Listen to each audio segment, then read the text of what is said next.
Yoğun, karlı ormanın kalbinde, Gümüş Koruyucular adlı bir kurt sürüsü mağrur bir hava içinde dolaşıyordu. Bilge ve kararlı Alfa, Luna liderliğindeki sürü, nesiller boyunca doğayla uyum içinde yaşamıştı.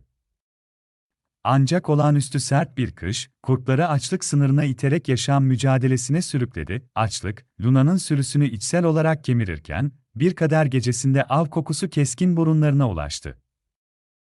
Uzak bir çayırdan, cesur genç bir kadın çoban olan Serapina'nın gözetiminde doygun bir koyun sürüsü otlayarak besleniyordu. İçgüdüsel olarak, gümüş koruyucular, gururlu bir şekilde gezinen kurtların suratına düştü. Luna'nın önderlik ettiği sürü, doğanın açlıkla sürülen bu vahşi savaşında konumlandı. Ancak kurtlar için bu, yıllardır bekledikleri bir avın kokusu demekti. Serapina, tehlikeyi sezer gibi oldu, soğuk ürperti, omuriliğinden aşağı kaydı. Kendiliğinden, ciritini eline aldı ve alarmı seslendirdi, koyunları sıkı bir daire içine sürükleyerek. Kalbinde, kurtlarla başa çıkma kararlılığıyla çarpan bir kalp vardı.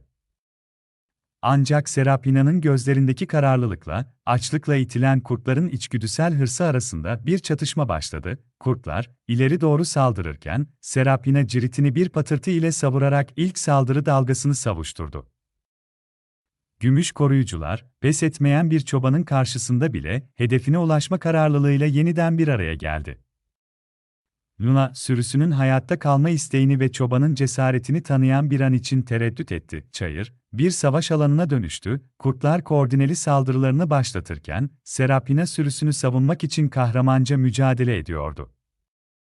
Ciriti, çobanın iradesinin bir uzantısı haline geldi, kurtların içgüdüsel açlığının önünde bir bariyer oluşturarak.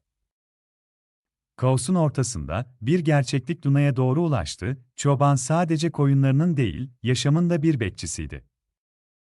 Yüksek bir uluyuşla, Luna sürüsünü geri çekmeye işaret etti. Gümüş koruyucular, çobanın cesareti karşısında derin bir saygıyla çekildi, gözleri hala sürüye, ancak mücadeleye yeni bir saygıyla bakarak.